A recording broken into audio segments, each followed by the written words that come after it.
अथांग समुद्राचा आणि बलाढ्य माणसांचा प्राण म्हणजे कोकण.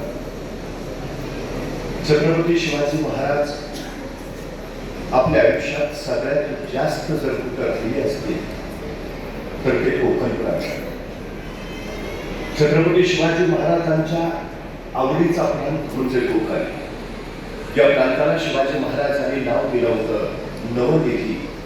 स्वराज्याला नवनिधी देणारा हा प्रांत, हा कोकण गडकिल्ल्यांचा आहे, हा कोकण ताडामाडांचा आहे, तसा हा कोकण बुद्धिवंतांचा आणि विचारवंतांचा आहे. देशाला दिशा देण्याचं काम, समाजाला विचार देण्याचं काम या प्रांतानं वारंवार केले. इथं सगळीच पिकं आम्हाला येतात, त्यात बुद्धीचं पीकही तिथंच आम्हाला येतं, हा इथला इतिहास आहे.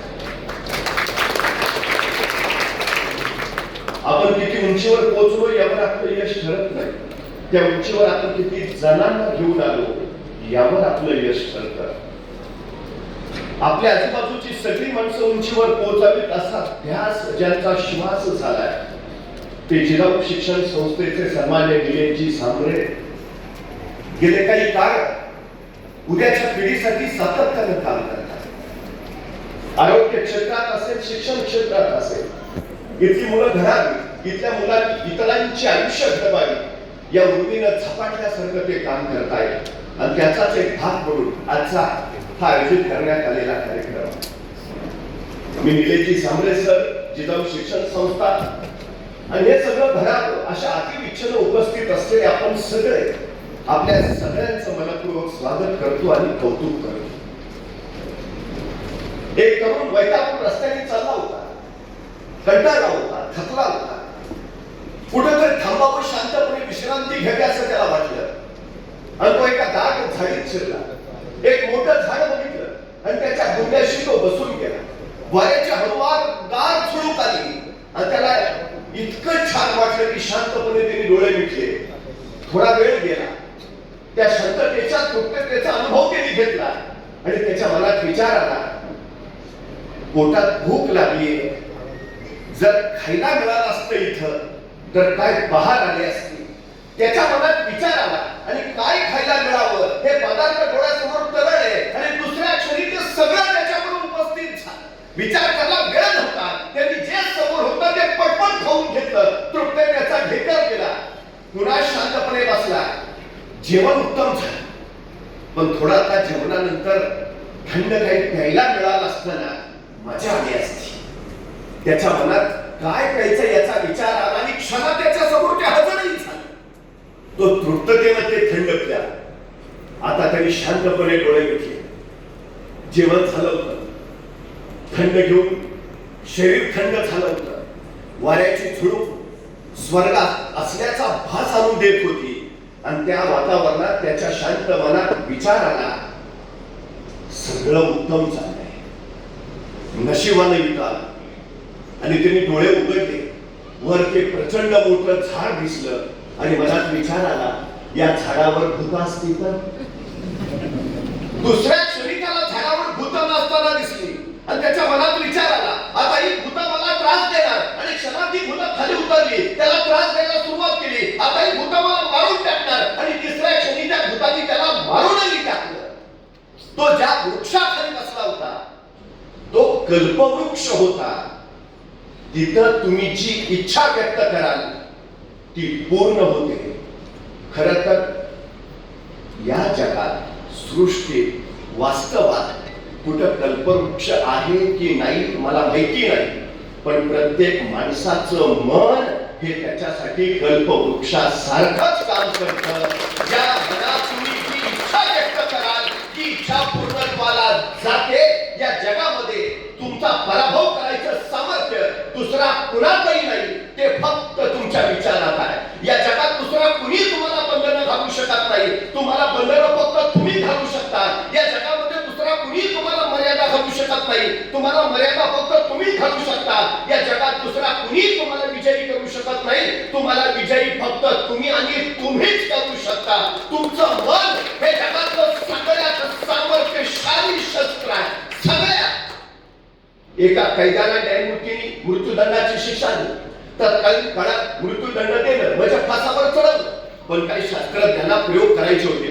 त्यांनी न्यायमूर्तीला विनंती केली, याला फासावर चढवून मृत्यूदंड देण्यापेक्षा याला विषारी सर्पाचा दंश देऊन मृत्यूदंड देऊया.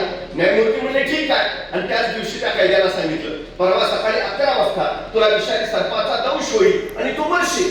2 दिवस त्या कैद्याच्या डोक्यात एकच विचार होता, मला विषारी सर्पाचा दंश होईल आणि मी मरेन. शिक्षेचा दिवस उजाडला. त्या कैद्याला बाहेर काढलं. शास्त्रज्ञ अधिकारी जमा झाले. त्याला सांगितलं, आता काही क्षणात तुला विषारी सर्पाचा दंश होईल आणि तू मरशील. त्या कैद्याच्या डोळ्यावर पट्टी बांधली आणि प्रत्यक्षात विषारी सर्पाचा दंश करण्याऐवजी शास्त्रज्ञांनी 2 टाचण्या घेतल्या आणि त्याला टोचल्या. झाला, दंश झाला. अर्ध्या तासात त्या कैद्याच्या तोंडातून फेस बाहेर आला आणि पुढच्या 1.5 तासात शरीर काळं निळं पडून तो मरण पावला. प्रत्यक्षात विषारी सर्पाचा दंश झाला होता का? विषारी सर्प तुम्हाला मारत नाही, तुमच्या मनातला विचार तुम्हाला मारून टाकतो. तुम्ही यशाचा विचार केला, तुम्ही यशस्वी. तुम्ही अपयशाचा विचार केला, तुम्ही अपयशी. तुम्ही सकारात्मक विचार केला, सगळं सकारात्मक. तुम्ही नकारात्मक विचार केला, सगळं नकारात्मक. तुमचा विचार हेच तुमचं आयुष्य घडवतं किंवा बिघडवतं. या जगात दुसऱ्या कुणाचाही ताकद नाही तुमच्या आयुष्यावर कुठला परिणाम करायची, घडवण्याची, बिघडवण्याची अजिबात नाही. तुम्ही जे तुमचं घडेल ते तुम्ही घडवता, जग नाही. तुमच्यात सगळ्या गोष्टी तुम्ही फक्त ठरवायला. मानवी व्यक्तिमत्वाचे अभ्यासक आणि जीवशास्त्रीय संशोधक असं म्हणतात की नुकतंच जन्माला आलेलं एखादं नवजात बाळ तुम्ही आम्हाला आणून द्या आणि त्याला काय बनवायचे ते सांगा, आम्ही बनवून देतो. हवं ते बनवता येतं. डॉक्टर बनायचं बनू शकता, इंजिनियर बनू शकता, वकील बनू शकता, शास्त्रज्ञ बनू शकता, क्रिकेटपटू बनू शकता, अभिनेता बनू शकता.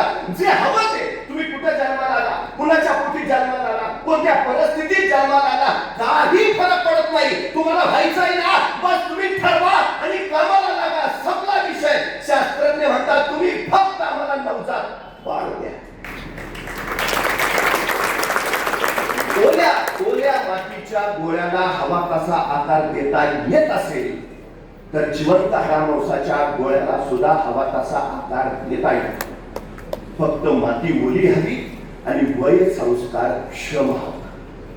मी जिजाऊ शैक्षणिक संस्थेचं वारंवार अभिनंदन एवढ्यासाठी करतो की या संस्कार क्षम वयाला म्हणजे ओल्या मातीला घडवताय. जिथं घडायची 100% ही सगळ्यात आणि सगळ्यात महत्वाची गोष्ट.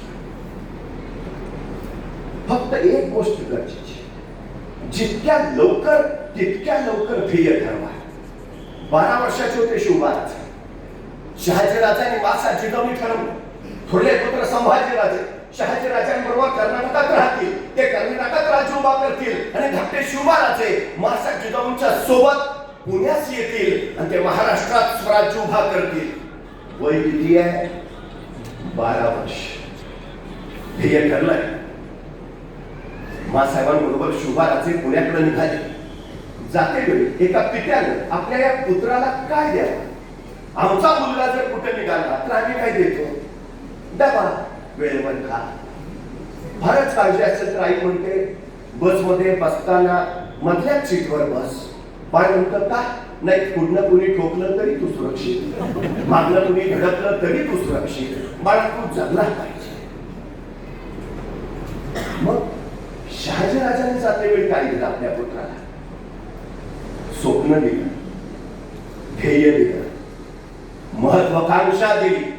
स्वतः शहाजीराजांनी संस्कृत मधून तयार केलेली मुद्रा आपल्या 12 वर्षाच्या पुत्राच्या हाती सोपवली. काय होता मुद्रेत? प्रतिपंचचंद्र लेखेवर मुद्रा विष्णू विश्ववंदिता शाहसुनो शिवसैक्ष मुद्रा भद्राय राजते.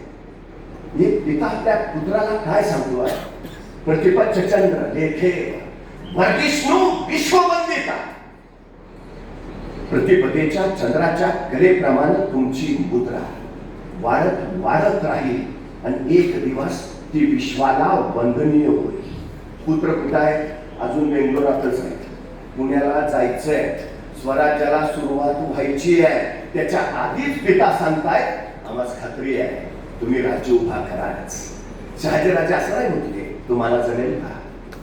नाही तुम्ही कराल का? तुमच्याच्याने होईल का? सवालच नाही, जमणारच. मी वारंवार सांगतो, आमच्या पोरांच्या चुका काढण्यापेक्षा त्यांचं कौतुक करायची संधी शोधा, म्हणजे पोरं इतिहास घडवतील. सगळं आहे. का कोकणातली मुलं IAS का नाही होऊ शकत? कोकणातली मुलं IPS का नाही होऊ शकत? कोकणातली मुलं IITians का नाही होऊ शकत? कोकणातली मुलं शास्त्रज्ञ का नाही होऊ शकत? सगळं होऊ शकतात. अडचण काय? होऊच शकतात. हा विश्वास दे, म्हणजे त्याला आपोआप त्याच्या ध्येयासाठी तयार कर. शहाजीराजांनी ते केलं. तुम्ही करणारच, राज्य उभा राहणारच, हा विश्वास. ज्यांची मुलं जिल्हाधिकारी होतात, ज्यांची मुलं जिल्हा पोलीस प्रमुख होतात, त्यांच्या घरातलं वातावरण कसं असतं? आपल्या घरापेक्षा काही वेगळं असतं.